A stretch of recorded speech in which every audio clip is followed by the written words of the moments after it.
Okay, level with me here. There's this idea that we live on a ball and it's spinning and we're traveling through space at unfathomable speeds, yet you can't measure it, you can't repeat it or observe it. At this point, it becomes a religion. What are you holding on to? Do you care what other people think? Are you just worried what your friends and family are going to say? Is it your satellites? Is it your aliens? There are no satellites in the vacuum of space. Satellites are satelloons. You're aliens. Let's say you're an outer space alien fanatic. What if I told you you can have your aliens too? That they come from outer space, not upper space, but outer space. They are extraterrestrials. Terrestrial meaning terrain, meaning land. So what is it? What's stopping you? You've never seen curvature with your own eyes. You've never felt the earth spinning. You've never been able to observe and measure these claims. So at this point, it becomes a religion. Do you want to become free? What if there's thousands upon thousands of other continents? What if there is an actual creator? This place was designed for a purpose. This isn't an accident. Would your life change? We're all supposed to live in abundance. We're all supposed to be here for a purpose and learn and love and live. Being on a ball from an accident of a big bang, evolved from monkeys, that's no way to live. That's no way to perceive life. You're an accident. You have no purpose. What's stopping you? Look out here. There's no curvature. 120,000 feet, 30,000 feet, it's nowhere to be seen. Where's the curve? It's time to pay attention. It's time to wake up. It's time to become free.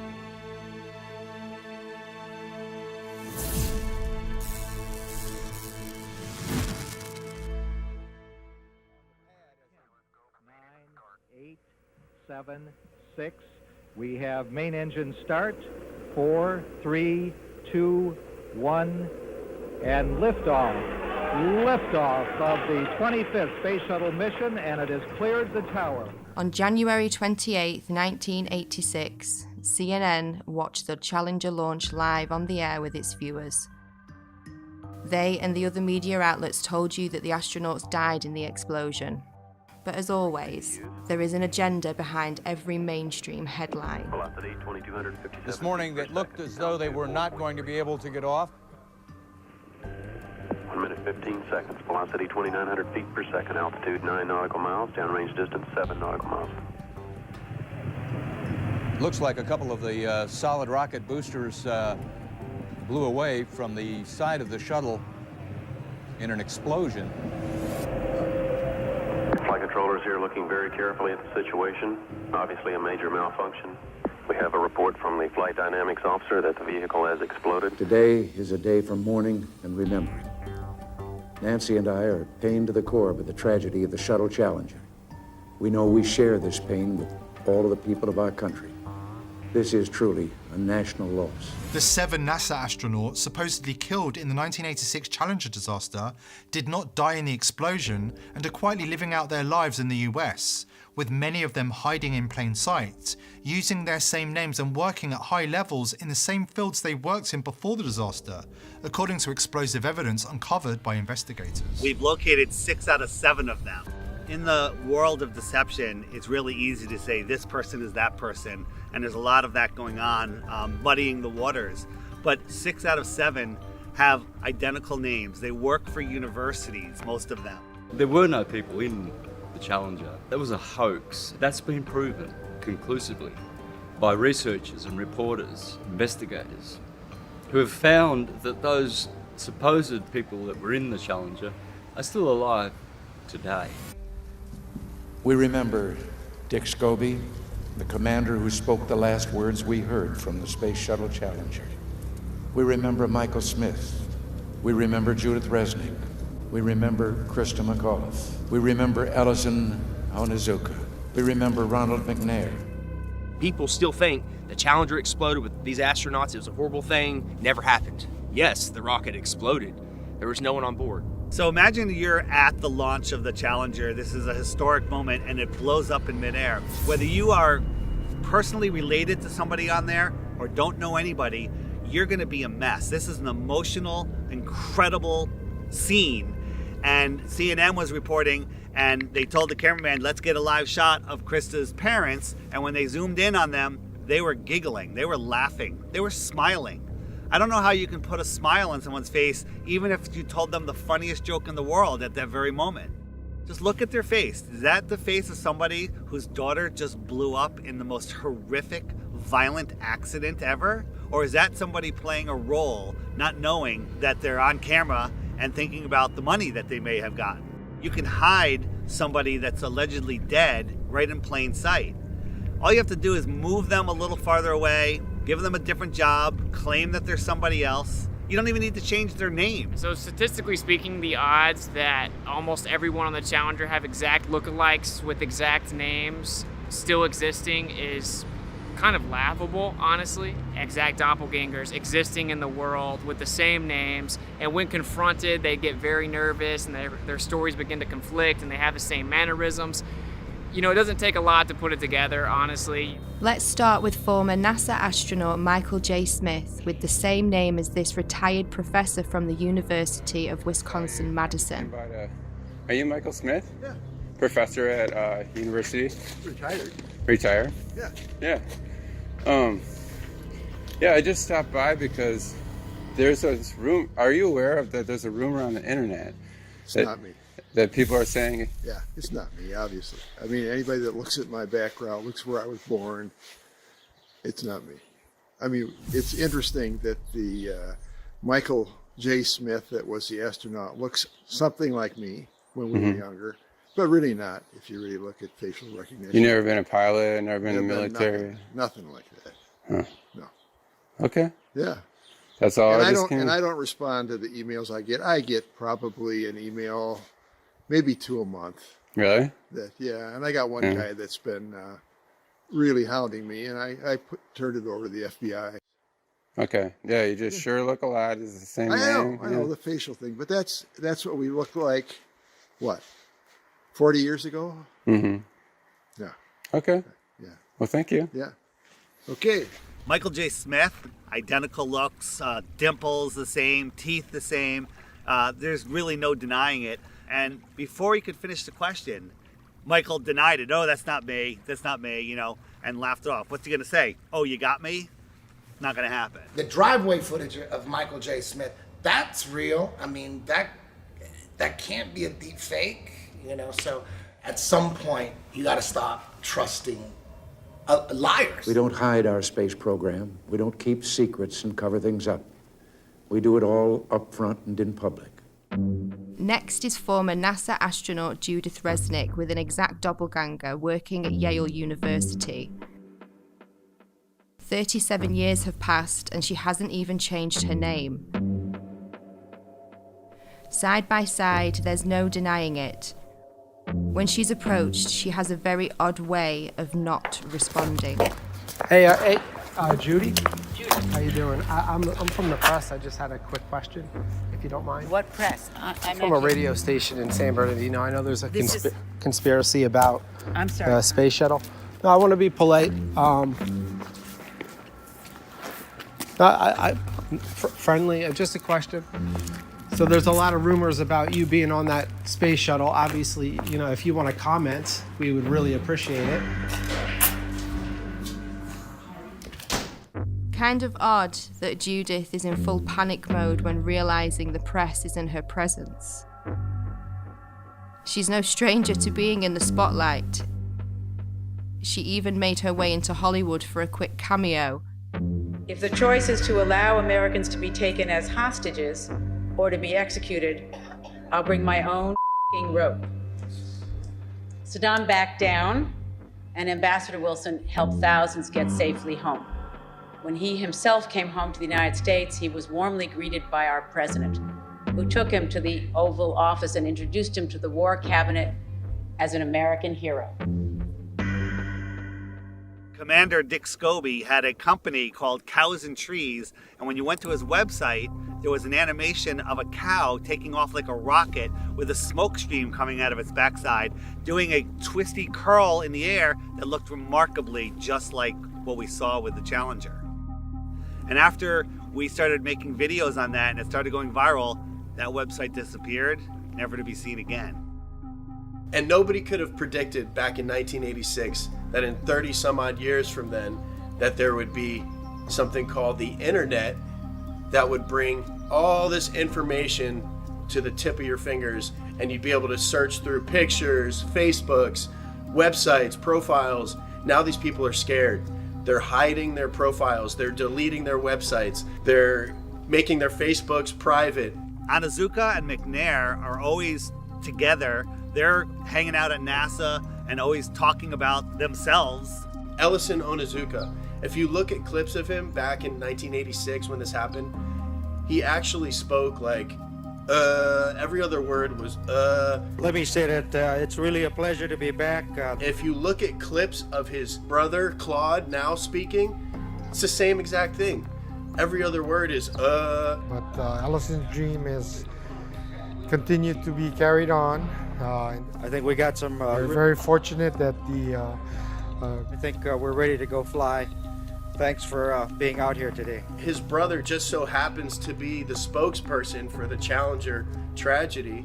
Why aren't there any pictures of his brother back when this happened? Why didn't his brother speak at the funeral? Use your head. Former Governor Ariyoshi, who has a story about a picture that survived the Challenger disaster. Ellison Onizuka came to see me one day, and he wanted a family photo. And he wanted to take it up on a Challenger, and he's going to bring it back, inscribe it, and autograph it. But that Challenger accident happened, and I felt very sorry to lose Ellison. But I didn't even think about the photo. I thought everything else must have been destroyed completely. About 2 months later, Lorna Onizuka called me and told me that they found in the water, NASA found the personal preference kit of Ellison Onizuka. And she said there were two things in there. One was a monk's prayer, and the other was his family portrait. So I told her, oh, then it must be in terrible condition because the astronauts, the big bang up and the ocean in the water for 2 months. She told me, no, it's in perfect condition. And she said, I'm going to bring the picture over to you and present it to you. And then in the meantime, NASA got the picture and they put this together for us. Ronald McNair conveniently has a twin brother named Carl McNair who looks exactly like him and is at a lot of the events now, but was nowhere to be found when the explosion happened. Krista McAuliffe was a fairly new teacher, just 3 years at that school. To get her story planted, all of these people, the parents, the astronauts, everyone involved that you saw, a crisis actor. Essie was at the Cape in the stands to see Tuesday's launch, a sight that she says still haunts her. Why didn't I leave too? But I thought, no, I want to stay and see it. And as she read Mike's invitation for the launch, Miss Hesse said that she doesn't know if she'll be emotionally ready for a service like that in his hometown. Since I won't be able to see you all in person, let me say thanks for coming and have a great time. And I hope you see a good show. George Bush Sr. hand-selected the teacher, Krista McAuliffe. What are the odds that 30 years later, there is a professor at Syracuse University with the name Sharon McAuliffe? I still can't believe that I'm going to actually be going into that shuttle.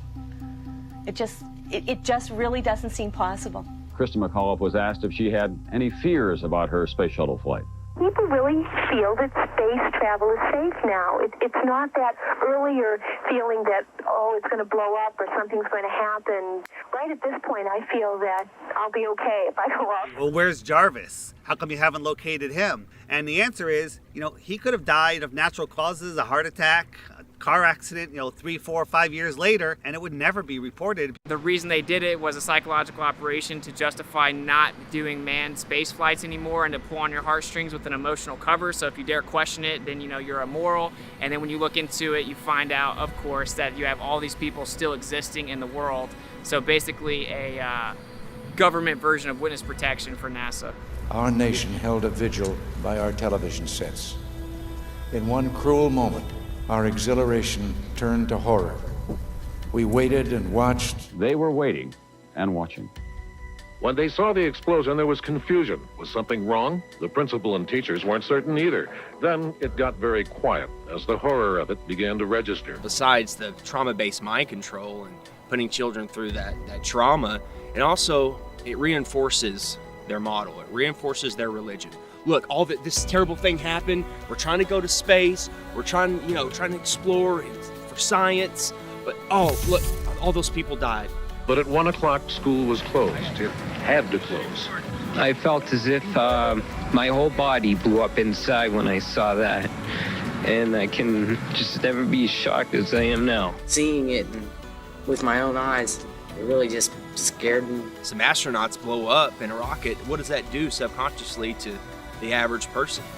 They don't want to go up into space. They don't want to blow up in a rocket. We'll leave that to the professionals. We'll leave that to NASA or government. Once they had seen the evidence on the visual screen that there would be no survivors, it suddenly became apparent to them that they were dealing with death. The government had incentivized the different public schools to play the Challenger in their classrooms. So they rolled their TV sets out, they had all the children sit down and get ready to watch it, and 20% of the American public watched the Challenger event happen live. And within 1 hour, 80% of Americans had seen the Challenger tragedy happen. So just like with 9/11, they have everyone see this traumatic event, and then we're all in unison that we're traumatized. When it blew up, it was a form of trauma-based mind control that some people will never grow out of, and then the emotions kick in and you're unable to think logically about what's going on. Of course this was planned. They made every school show this event live. They wanted these kids to grow up defending this tragedy. Think about how many field trips come here, unfortunately. And they go in and watch that Heroes and Legends thing, and they come out thinking that this is the greatest possible hero that they could ever be. And that's just, they're actors. And we're building them up higher than your father, police, military, all these people that are actual heroes. Right. These are actors working for a government agency. So. Next. Hello. Hi. I'm going to get one of these signed if that's all right. My name is Justin. Justin? Yes. I-N? Yes, with an I-N. Where are you from, Justin? Orlando. Oh, so you're not far from home. Not too far. No, I'm okay on a picture, but thank you. I do have a question though. Sure. Sometimes when we're watching the ISS footage, you'll see the astronauts sometimes connected to like wires and harnesses. Is that to keep them like in the frame during the broadcast, or what's the reason for that? No, I haven't actually. You mean while they're inside the shuttle? Yeah, like when they're inside the ISS, sometimes during the feeds, the broadcast, you'll see kind of pulling on their belts or something like that. I bet that is. I bet that is. I have not personally seen that. Oh, really? But I know that they try to be still when they're doing right. talking to someone, and then they usually try to release and do like a flip at the end yeah, or something like because that. I've seen the flip before, and it almost looked like a foot was caught like inside something, but there was nothing really there. It was really strange. I didn't know if there was something to kind of like hold them in place or something. We never had anything like Oh, that, okay. but they may have learned over time that it was hard to stay still, and they may have come up with something. Did you ever think the public would find out that all the spacewalks were filmed underwater? Thanks, sir. Did you have any comment on that? Well, we train underwater. Oh, okay, but only training? Only training. Okay. Most of the public have no idea that the ISS is located in an underwater neutral buoyancy lab in Houston, Texas. The space station footage that they trick us with is not traveling at 17,500 miles per hour above your head. It's all being filmed here on Earth. An exact ISS replica underwater. Coincidence? It's a pretty simple process. Film your footage underwater, remove the water layer, add in your CGI Earth layer, and cast your spell.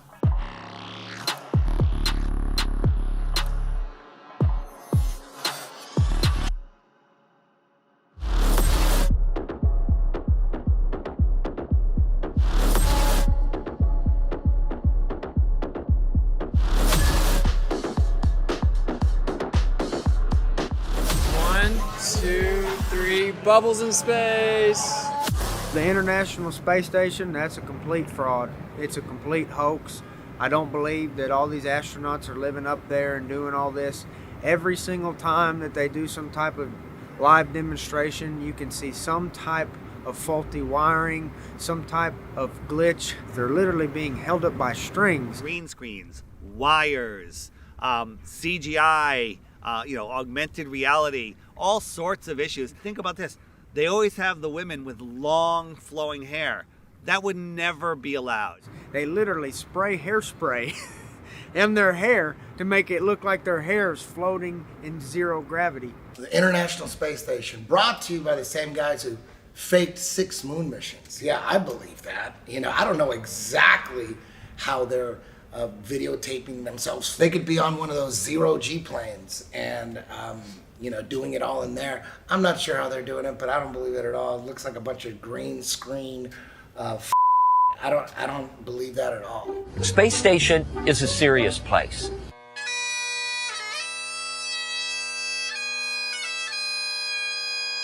We're doing serious research, scientific research and engineering research. On solid fuel wires, turn the key and light the fire. Running around in gorilla suits, going 17,500 miles an hour.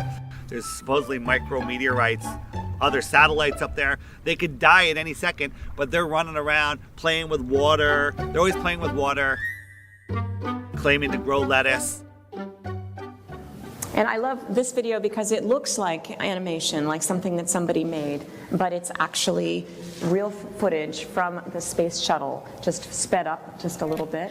And this is a little video. It's about 4 minutes long here. So there's the space station. I love that this is not animation. This is film taken by a shuttle of the space station. And so this is real. It's not animation. Now this looks like animation, and I'm very proud to know that it's actually real film. It's not a video game. People are living there. I know this looks like animation, but it's actually really real. I love this video because it looks like animation. It doesn't look real, but it is real. People can watch all these ups and trickery by NASA and all these other space agencies, and all that goes out the window because they see a little light in the sky. And it's the ISS. Oh yeah, that's the ISS. That's all the proof they need, and everything else goes out the window. The view will still be A-OK out there, and all you need to look for is a bright light in the sky that will be moving, and that'll be the space station. I've seen the light go from horizon to horizon. There's many problems with that light. First, it's as bright as the sun. It's really bright. How is the ISS reflecting that light as bright as the sun back to me the whole way across? Is it made of mirrors? Is that mirror following me? Right? How would somebody 10 miles away see the same reflection? Because it can't reflect in all directions. It's going 17,500 miles an hour for 12 minutes. I could see it. So what is it? I was in communication with a NASA whistleblower, and he says that they have 5 B-2 bombers that they've remodified with some parts of them are transparent material, with a thin metal struts that you really can't see. The bottom was overlaid with LEDs to match the color of the sun, and they use them in their base. 2 of them are in Alaska, and I forget where the other ones are, and they take turns doing these flybys.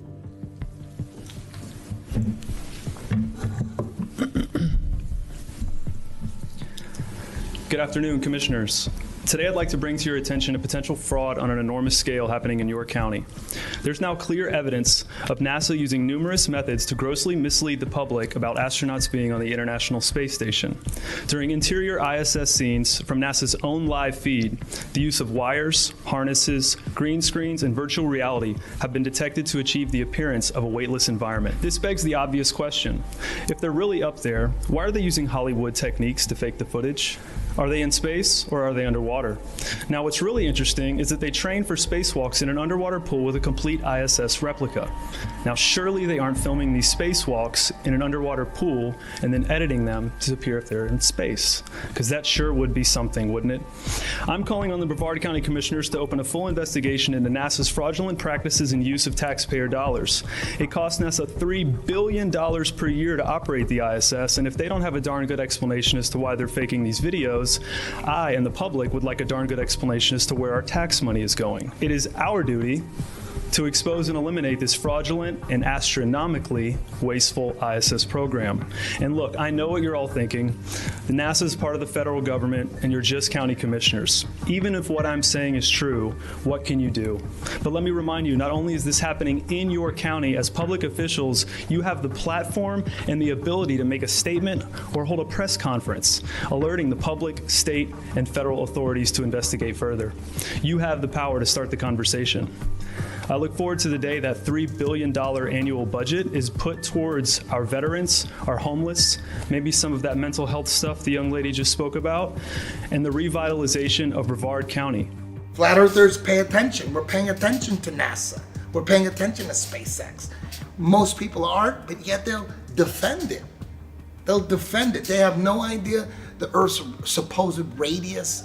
They have no idea how far the sun is supposed to be according to NASA, 93 million. They don't know. Like, how far is the sun? Like, I don't know, a couple million miles, I don't know. They have no idea, but they're defending it to the death. You know, once you start paying attention and have an open mind, pay attention.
Worst footage ever.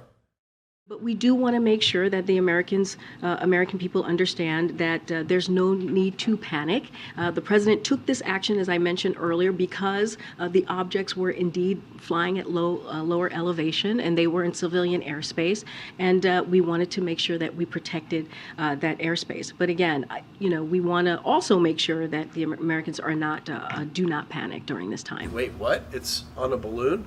Why is there a satellite on a balloon? It's always been that way. Flat Earthers have been talking about this for a long time. One thing that isn't really discussed in the mainstream is that NASA, of course we know, spends more money on helium than anyone else in the world, and actually just upped their most recent contract to hundreds of millions of dollars for helium.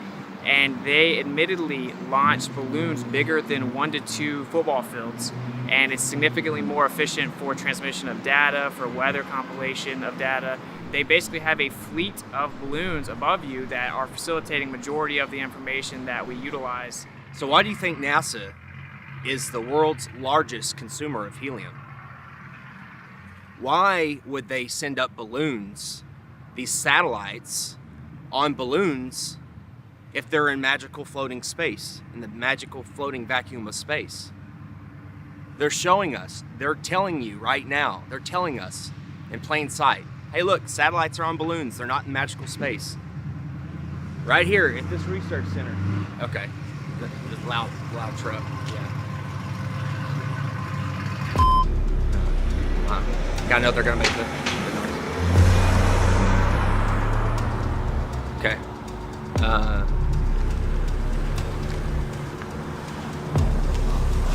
Howdy. I was just doing some filming. What? Oh, just anything we can see. We're just doing a documentary on the balloon launches and all the cool stuff. Yeah, we're independent journalists. Don't be filming me. Well, I mean, we're in public. There's no expectation of privacy. Well, we tried to call them. They said they weren't doing any tours. Yeah, they said we weren't doing any tours. Hey, of course, you got to do your due diligence and make sure there ain't nobody out here potting. I get it. Like Johnson Space Center, they have armed guards. Yeah, they will shoot you. Yeah, they definitely operate. Do not run up in the air. Yeah, like you're gonna do nice. No, we're just infatuated with the Satelloons, Yeah. We didn't even know they existed. It's cool that they're all going up on balloons. We didn't even know. We were taught, they're just orbiting by themselves. Or they're shot up with rockets. Yeah, they're shot up with rockets. That's all. It makes more sense on a balloon, so we're like, okay, well, this makes sense now. Unless they got some top secret stuff I don't know about. You don't know about any of these satellites without the balloons? The idea that you would need some type of box that free falls in orbit around a ball is really just a fiction of imagination. That we don't need that at all. We don't utilize that. Satellites have been on balloons since the 50s, and they've always been on balloons. They just lied about putting them in space. There's no evidence at all of satellites in space. They would have to have a propulsion system. Even if you believe that the Earth is a ball, you must also believe that satellites cannot propel themselves without a source to thrust. Okay? We know that they don't have engines on them. What's making them go around? They don't make sense. Then you find out NASA owns 98% of the helium. Then you find out all these satellites that crash have balloons attached to them. Then you can deduce they actually float these satellites over balloons. It's that simple. If all these satellites are moving 17,500 miles an hour, some are moving this way, some are moving that way, it's common sense. There's 50,000 of them. They're supposed to hit each other eventually, but none of them hit each other. Come on, guys, wake up. There's no satellites. There's no proof of them. The only proof we have are things floating on balloons. Arthur C. Clarke in the 50s wrote a book theorizing about satellites falling around on Earth in an endless fall. Shortly after, we all of a sudden had satellites falling around the Earth. Now think about it. The Earth is spinning at 1,000 miles an hour. It's orbiting in an elliptical orbit, speeding up and slowing down at 66,000 miles an hour. It's chasing the sun in another curved orbit, and we somehow have geostationary satellites. That's a satellite that stays above the same plot of land. So it's mimicking the spin, it's mimicking the orbit, it's speeding up and slowing down and staying over that same plot of land, and it's just falling in an ever-ending fall. That makes absolutely no sense. And now it's openly accepted that they're on balloons, but they're making it seem like it's a new thing. And this is the new way we're gonna launch satellites is on balloons, and it's cheaper, and it's just better. Like, we don't need them space ones no more. People are starting to figure it out. That's why they're going back to balloons. And majority of all the transmissions we use for our cell phones or quote-unquote satellite TV are all ground towers. They all send transmissions from the ground tower to tower, admittedly at high elevations. And of course we have underground and undersea cables that make up 99.9% of all transmission. So this just a facade in people's mind that you have little metal boxes flying around giving you all of your data. None of that is real. Oh my God, I'm calling my brother. That is freaking beautiful. Okay, there you have it. Artemis wow, it's flying right now. Whether it's the ISS or the rocket launch, the second someone sees it with their own eyes, they think it's real. This is freaking amazing. Oh, there it is. What the heck happened? They don't even know what the is going on. The reason that you can always find a video of a rocket from NASA taking off and then slowly making a U-shaped arc is not because it's going around the ball and going to the other side or going out into space. It's because shortly after these rockets that are funded by your tax dollars take off, they only have a certain amount of time before they crash back to the Earth because they run out of fuel. It's all made up. So what really happens is they launch them near the ocean in Texas or in Florida. They will never launch a rocket from the middle of the country. It won't make it to the ocean. It'll crash on dry land. Okay? So NASA has to launch rockets from Texas in Florida because it's right by the water. If they wanted to launch a rocket from Little Rock, Arkansas, it wouldn't even make it to Texarkana. So when they launch rockets in Cape Canaveral, Florida, or in Houston, we have a problem. Yeah, the problem is you can't get past the firmament. In 1962, 7 years before they faked the moon landing, Operation Dominic began. A series of 31 missiles were shot straight up into the sky to test how high humans can actually reach. They quickly figured out not far at all. It seems that whenever they were shooting these missiles up into the sky, they were actually interacting with different layers of this plasma field or this electromagnetic phenomena, and it seems to have fluid-like properties. As it actually hits a certain portion of this force field, if you will, it begins to disperse and seek equilibrium based on the impedance of the electromagnetic layers. Why is it when we review this footage that these things are exploding? It looks like they're hitting a barrier. Testing the strength of the firmament, and they weren't able to penetrate it. What's going on there? What is this? In my opinion, I think that they were trying to find a way to possibly get out. There's a firmament above us. So everything is as above, so below. Obviously, many people are becoming aware that there's a firmament above that many people are now starting to realize is impenetrable. No matter what you do, you can't go straight up in the air and keep going. An interesting rocket launch was the amateur Go Fast rocket. They gave us something that NASA and SpaceX never gives us, an uninterrupted feed from their camera. If you watch a NASA launch or a SpaceX launch, there's 4, 5, 6 cuts before it even clears the launch pad. Gave us an uninterrupted 72 miles, I think.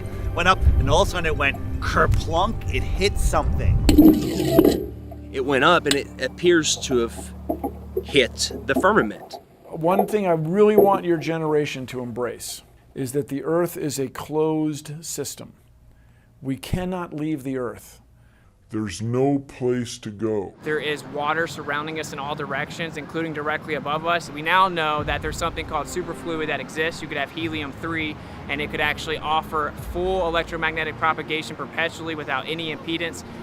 Based on the things that I see, such as Crow 777's lunar wave observations, I think that there is clearly a fluid-like medium above us. The waters above in ancient astronomy, which was the same science as astrology, except one was more theological and one was more secular, they taught that this was called the crystalline sea. And in the book of Revelation, it speaks about the crystalline sea. It's the 9th heaven. The waters above, it's firm. I think the evidence is pretty overwhelming that there is a fluid-like medium above us.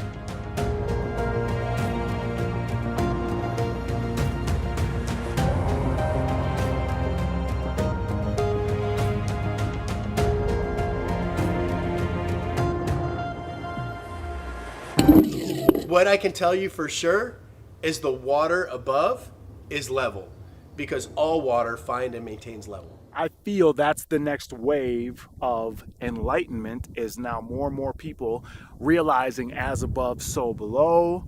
And the only way we can get above or below is to go within and tune our frequency to that of which surpasses and passes through. Who knows, maybe there is some kind of firmament, and we're underwater. We could be underwater. Maybe there's water above the firmament and then water down here. That could possibly be why the sky is blue, because behind it is the firmament which holds back water.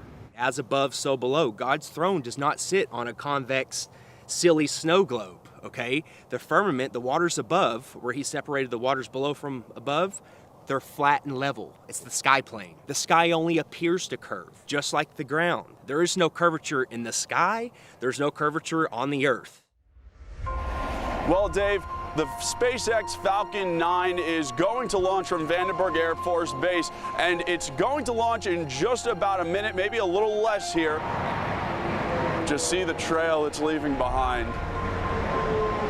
Absolutely amazing, and to describe it to you from, I mean, you can see it, but from the ground, it almost looks as though some of these rockets look like they're scraping across a watery firmament, kind of like a boat dragging something through the water.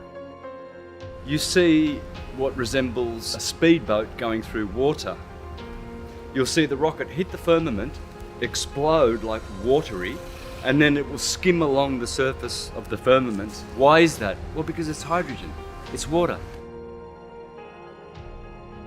I'm not sure what they're doing, but they're not flying into space. It's almost like they're just throwing it in your face. Look, we're running into a solid barrier. These rockets literally look like they're bouncing off the ocean, like a boat in the ocean, creating waves. Look at it. Look at the footage. Look at that. They're putting it in our face. It's soft disclosure. They can't just come out and say there's a firmament, we're on a flat earth or whatever else. They can't just come out and say it. They have to show breadcrumbs. They got to show a trail of breadcrumbs. They have to boil the frogs slowly. People say, well, what's under the flat earth? Because they're thinking of a disk floating in space. We don't know what's under the flat earth because the deepest hole is 7.8 miles. And while they were digging that hole, while they were drilling that hole, they were using ground penetrating radar to see what they're going to hit next. And they were wrong every step of the way. No more rocks, no more water. They hit rocks, they hit water, right? They were wrong. And then they hit an impenetrable barrier. They tried for years to get through and they couldn't. And then they gave up. But then somehow we have a meme that shows us a cross-section of the earth, the next 4,000 miles. They know exactly what's there. They couldn't get the first 7.8 miles right, but they know the next 4,000. And everyone's seen the meme of the earth with the molten magnetic core. Another thing that they're laughing at us, because you can't have a molten magnet. Any magnet of any type, you heat it up, and before it melts, it hits the Curie point, and it loses all its magnetism. Have y'all heard about the recent claim from the heliocentric priests? They're saying that the core has stopped spinning and it's now spinning the opposite direction, which is going to cause all this chaos. Well, this morning we are learning about a shift in the Earth's inner core that sounds like the plot of a Hollywood blockbuster. Scientists say our planet's solid core, which is actually disconnected from the rest of the Earth's layers, may actually have stopped rotating and could even reverse course. What does this mean? Well, at first it sounds like something from a Hollywood movie. Right. The script says, oh my God, the core of the Earth is spinning backwards. How do they know this? I just want to know, how do they know what the core is doing if they've only been down 8 miles? How is that possible? We've only, as humans, dug down a maximum depth of 8 miles. How do they know what's 3,000 miles down? Makes no sense. So if you look at a magnetic field on our ferrocell, you have something called the inertial plane or the block domain wall. That would be where we reside. We live within a magnetic field. And you can only go so far down before you're actually going to have the reciprocation of that energy or that magnetic field. We know the deepest hole ever dug is around 7.8 miles, which seemingly correlates to the deepest area in the ocean, of course, the Mariana Trench. So the way that I see it is you're actually living on the inertial plane within the magnetic field, which actually then begins to make all celestial phenomena fit perfect within the toroid.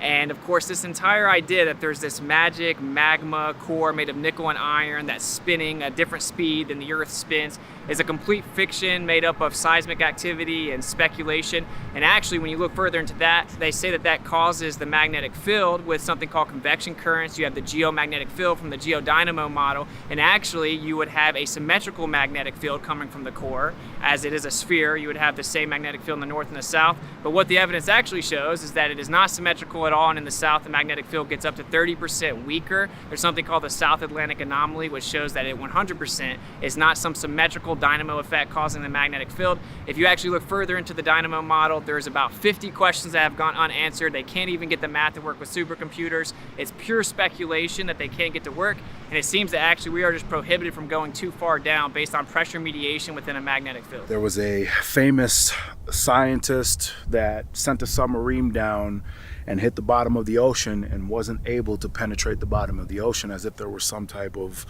water barrier firmament.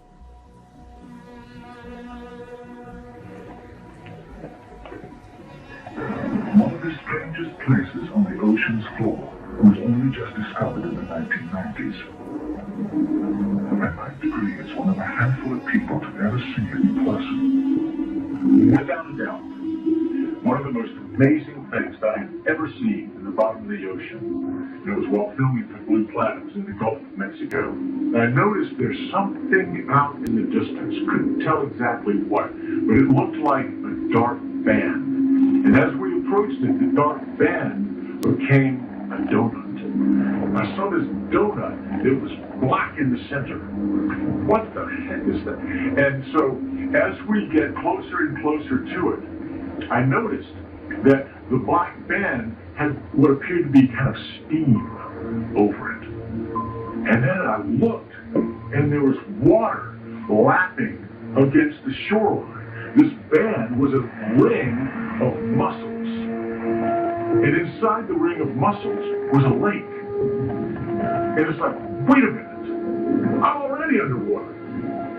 We went out over the water in this lake and tried to descend in it and bounced off.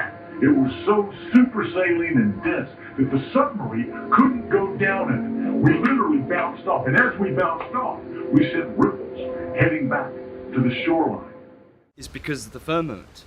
It's firm. What I believe is that this is a plane and everything vibrates, and ultimately we have to become masters of vibration to work through the dimensions of this plane. This is the third dimensional plane. So this physical,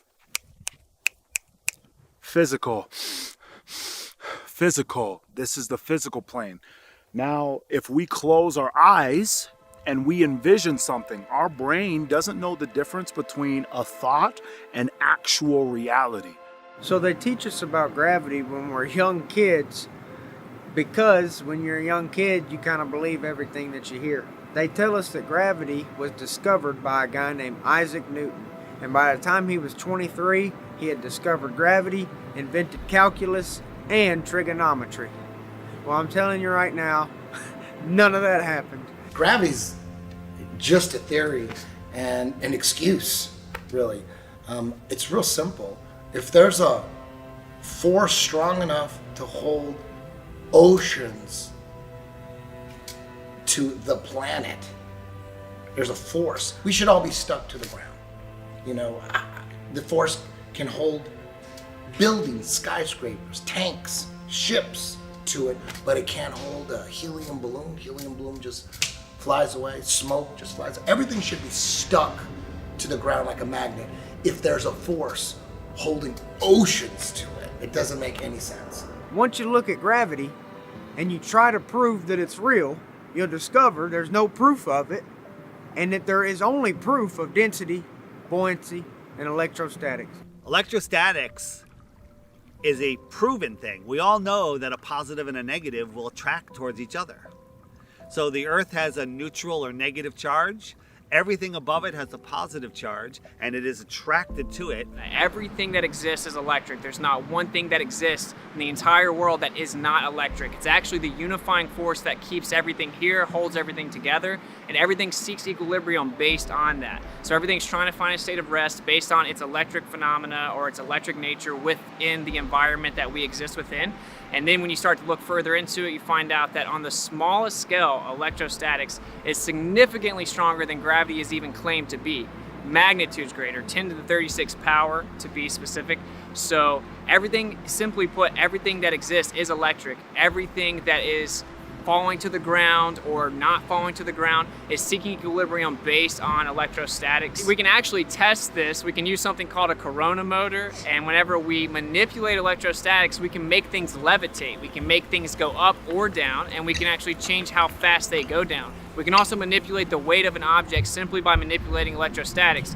And of course, that's how science actually works, is you do an experiment that shows you what the cause of the effect is, and you can manipulate electrostatics and cause the effect of downward acceleration, commonly referred to as gravity. Of course, I've never seen a test that manipulates space-time, and you will never see that. It doesn't exist. Everyone thinks that the reason things fall is because of gravity, but actually everything that exists is electrostatic. So whenever things go to the ground, they're seeking equilibrium, so they go find their balance on the ground where their charge disperses or spreads out in through the ground.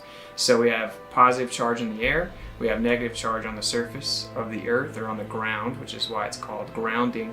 And then we introduced positive charge, and then it went back down to the ground to seek equilibrium.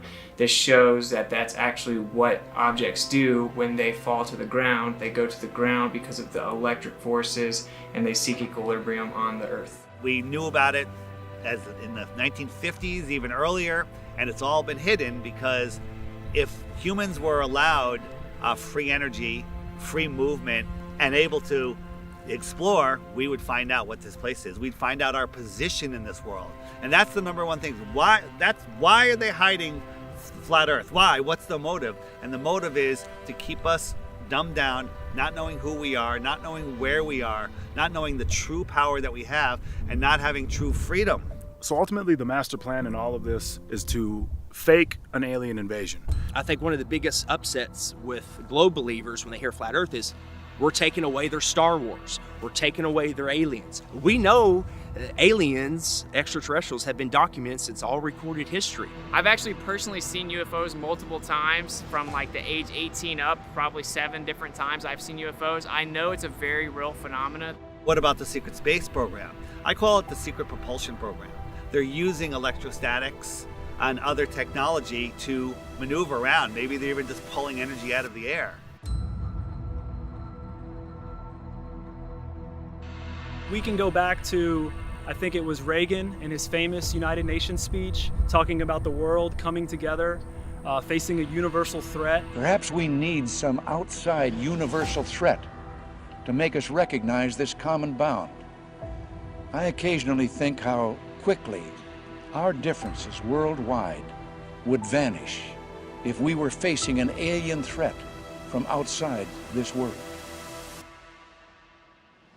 They knew back then that that's the best way, the most powerful way to get everyone to unite into a one world government. If suddenly there was a threat to this world from some other species, from another planet, outside in the universe, we'd forget all the little local differences that we have between our countries, and we would find out once and for all that we really are all human beings here on this earth together. Well, I don't suppose we can wait for some alien race to come down and threaten us, but I think that between us we can bring about that realization. We did secure some footage of the flying disc in the hangar. The code name for the project is Equipe, and it has been designed for humans to fly. We asked the scientist in charge of the project what propulsion system the craft uses, but he would not divulge what he called classified information. As to how much of it is man-made or something that maybe you wouldn't understand, that's a great question, who knows? But I think that they've simply reverse engineered ancient technology and then hid it from the masses so that we don't know what it is. And you can look back at the Germans and they explain that we're using electrogravitic propulsion. And so with electrogravitic propulsion, you could attain perpetual flight, you could defy, quote unquote, defy physics, you could attain all kinds of changes in angular momentum on a dime. Man-made technology that we don't understand yet. I don't know, maybe there's other humanoids or aliens, whatever you want to call them, like that way and that way, but up there, I don't believe it. UFOs are real. You guys are just confused where they come from. They don't come from some far off planet trillions of light years away. They come from the outer lands and possibly under the ocean. I personally believe that the government is so evil that they're devising any type of plan that they can to manipulate people into one world government. They call it the New World Order. One way that they can manipulate people is by destroying cities with missiles and lasers and all sorts of destructive bombs, and then they could blame it on aliens. They could say that aliens are coming when really it's our own government.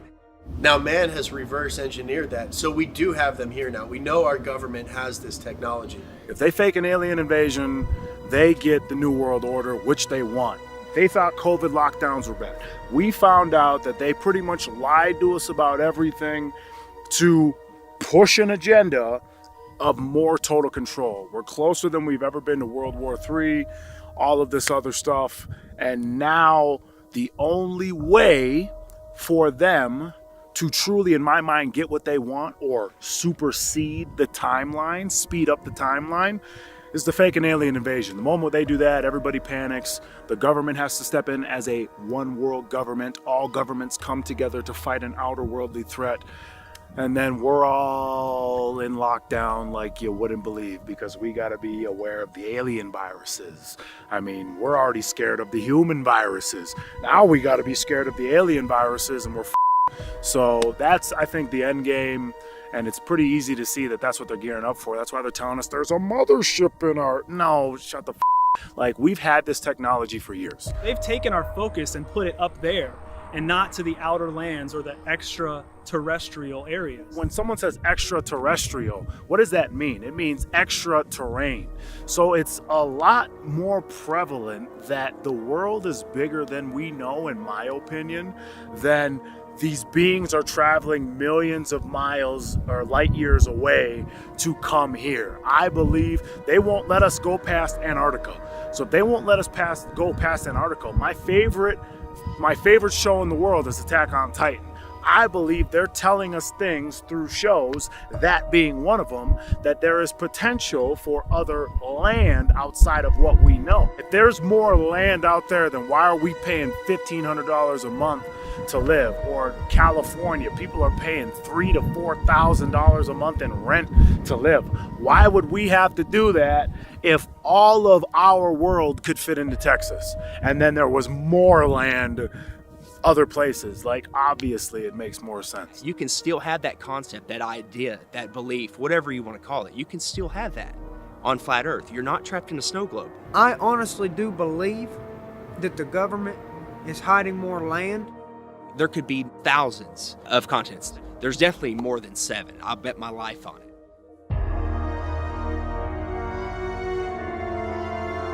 Relax. This is only a visual concept, although this is scientifically possible. They have advanced aircraft that can do incredible things and move incredible speeds, but it's for here. It's for exploring this world, not scientifically impossible outer space. Little green men running around, abducting people. That's the Hollywood mainstream narrative. There are underground caverns, there are underground cities, deep underground military bases, DUMBs. There's all kinds of networks under the ground. Think about all the underground bases. Think about the millions and millions and billions of dollars that go into black budget projects and that is a whole nother industry. NASA, nobody knows what NASA does. Regardless if it's a government hoax to instill fear and control and take away our rights, if it's Project Bluebeam, just know that these crafts are not coming from outer space in the magical vacuum of floating balls. They're coming from outer space, not upper space. They're coming from outer space. The extraterrestrials are coming from outer space. So just know they're not coming from up there. There's a firmament. They're showing you on the daily, rockets bouncing off of it like water. They're showing you on the daily. They're not coming from up there. They're coming from out there. So I've recently come across information from someone inside the military that as early as 1992, they were able to attain the ability to do holography or holograms with acoustic holograms, electromagnetic manipulation, just utilizing light, as you know, for very realistic holograms in any size or proportion that you can imagine with the entire spectrum of dimensions. So I would just encourage anyone that does begin to see this activity in the sky to always keep in mind that it could be simple hologram technology used to manipulate you emotionally to get you to be in a state of fear. Of course, we've been warning people about that for over 7-8 years, that Bluebeam was given to us as a warning via the Secretary of Von Braun that will be their last card. He would repeat to me over and over, and the last card, the last card, the last card would be the extraterrestrial threat. Well, at the time, I kind of laughed when he said asteroids, and when he said extraterrestrials, I knew I wasn't going to deal with that subject. And now we hear on the news just today, this week, that they've slid in another enemy. Only this time we're going to protect our satellites. In other words, we have to have some reason to spend these trillions, to waste these dollars on a space-based weapon system, and they're all lies. A lie, a spin. And Wernher von Braun was trying to hint that to me back in the early 70s and right up until the moment when he died in 1977. What he told me is that there's an accelerated effort in place. He didn't mention a timeline, but he said that it was going to be speeding up faster than anybody could possibly imagine, and that the last card that was being held was the extraterrestrial enemy card.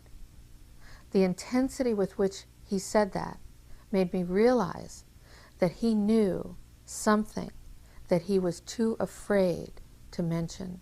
He was too afraid to talk about it. He would not tell me the details. I'm not sure that I would have absorbed them if he had told me the details or even believed him in 1974.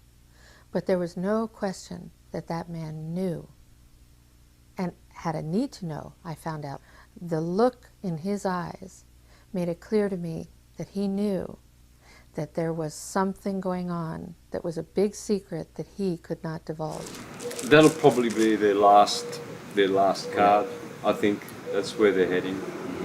They've got the technology, they've got amazing advanced stuff which they've held from us, the elite families, for millennia. And also, there's patents for this, guys. There's patents, old documents, patents, US government, Russia government, German government, everyone. They have patents, documents from dating back to the early 1900s of building these machines by hand. Why are they building these machines? For what? What is the whole plan?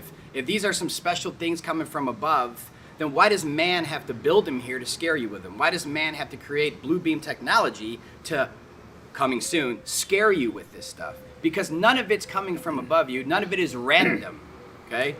It's either coming from the outer lands, under the ocean, or they're man-made, or blue beam, or all the combination of what I just said. But there's nothing coming from above your head, so please stop. Stop holding on to your alien bullshit. Let your ball go. My name is Joseph Spencer. I was known as a man in black. Following 7 years acting as a counterintelligence agent for the CIA, I was recruited for a new assignment that entailed working within above top secret operations. I was aware of the black budget projects, but never knew the context of them due to their high level of secrecy. Even the president was denied access to their inner workings. Annually, billions of dollars are poured into black projects, which operate without any supervision or intrusion. They have full autonomy. The operations deal primarily with advancing military technologies, most of which have been reverse engineered from recovered alien spacecrafts that had either crashed or were shot down by our military. The public, sadly, will never, ever have knowledge of these operations. Since the early 1950s, scientists have been developing holographic technology, and over the years improved it to a state that we can only imagine. As I stood there staring at the bomber, which looked so absolutely real and solid that I could reach up and touch it, I contemplated the possibilities. What if this projection was 1,000 feet up in the sky? How would anyone know that that was an illusion? The Phoenix Lights craft, witnessed by 10,000 people, was the first grand-scale skybeam test upon the public. It succeeded beyond expectations. In October 1938, Orson Welles unleashed his War of the Worlds radio broadcast to the American public. It was so realistically portrayed, vast portions of the population went into panic. Terrified citizens scrambled to evacuate their cities in droves. America had been easily tricked by very simple means. In the year 2024, the world will stand witness to a massive alien invasion. Thousands of projected holographic alien warships will blanket the skies, sending people into a panic. Real military crafts within the holograms will inflict actual damage to the surrounding areas to sell the gimmick. And as a result of the ensuing human chaos, a one-world government will immediately form without any resistance from the people. They will be the new world order. Once this happens, we as a people will be doomed to enslavement and accelerated depopulation.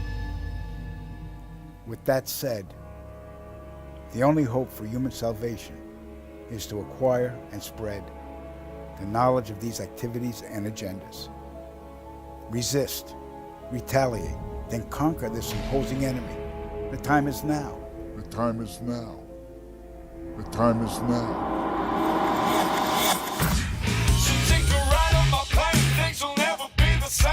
Remove the programming inside of your brain. You gotta open your eyes and look at the horizon. You can feel it inside. I'm gonna make you realize that you are not an animal spinning on a waterfall. Is that what you really thought? Come on, level with me. Yeah, level with me. Yeah, get on my level right now.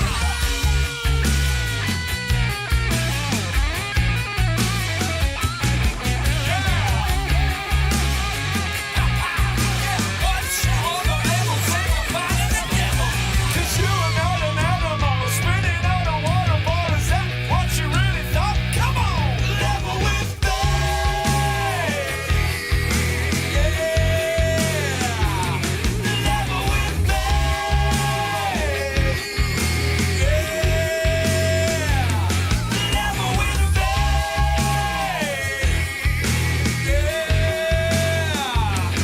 Level with me.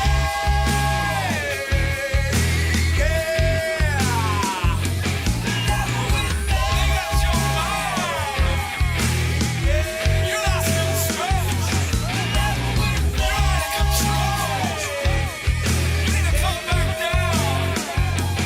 Level with me. Why would rich, powerful people want you to not know the Creator, God? Because a man of God cannot be controlled.